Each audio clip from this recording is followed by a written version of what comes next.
더벅머리 공개 왜? 윤지영 기자. 네. 이 사람은 누군데 더벅머리를 공개했다는 거예요? 저도 저 사진만 보고는 누군지 못 알아봤는데요. 그 사진 옆에 이름이 같이 나와 있거든요. 이름을 보면 아, 그 사람이구나 싶으실 겁니다. 바로 혹시 이 이준석이 국민의힘의 이준석 대표 얘기하는 거예요? 네, 맞습니다. 국민의힘 이준석 대표인데요. 정말 오. 더벅머리에 안경 쓰고 장난기 가득한 표정을 짓고 있는데 어떻게 본다면 흑역사다라고 볼 수도 있을 것 그럴 수도 같은데 있겠네요. 지금 이 사진과 이력서 이준석 대표가 직접 본인의 SNS에 공개를 한 내용입니다. 25살의 이준석 대표의 모습인데요. 이 지난 2010년 이 지식경제부 소프트웨어 마에스트로 과정 연수생 지원서입니다. 이 대표는 이 지원서를 올리면서 이렇게 얘기를 했습니다. 이 지원서에 산업기능요원 이렇게 정확하게 적혀 있다. 어디다 숨겨서 적은 것도 아니고 기본사항란에 다 적어놨다. 이 정보통신산업진흥원에 문의하고 저렇게 작성을 하라고 해서 작성을 한 거다라는 얘기를 같이 적었습니다.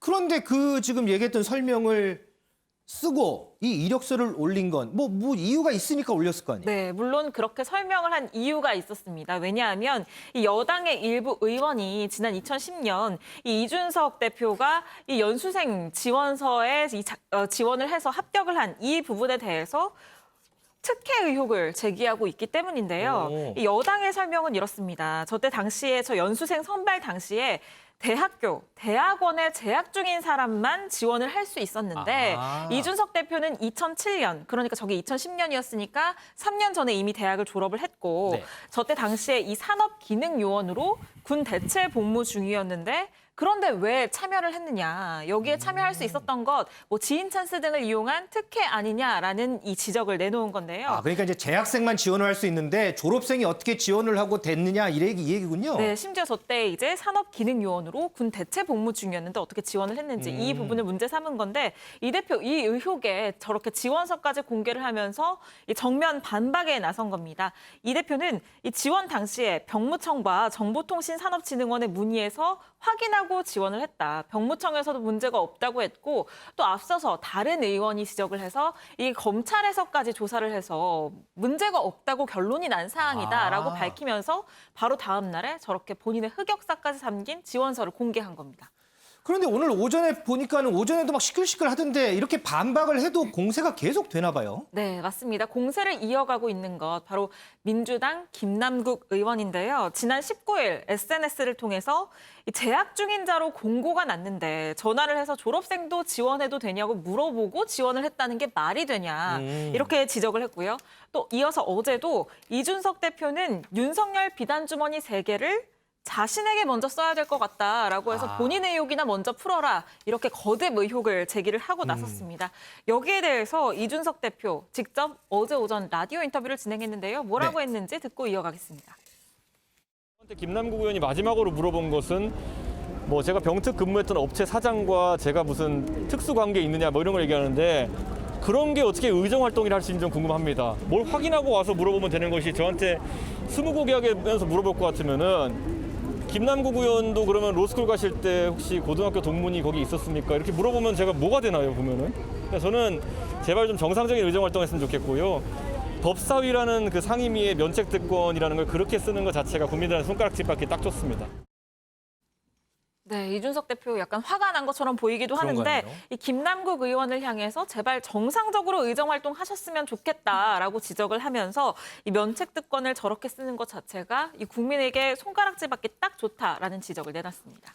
은영 위원님, 이번 공세 어떻게 보세요? 정상적인 뭐 이런 공세라고 보세요? 아니면 이준석 대표도 얘기를 했듯이 10년 전에 이미 다 끝난 사안인데 지금 와서 끄집어낸다.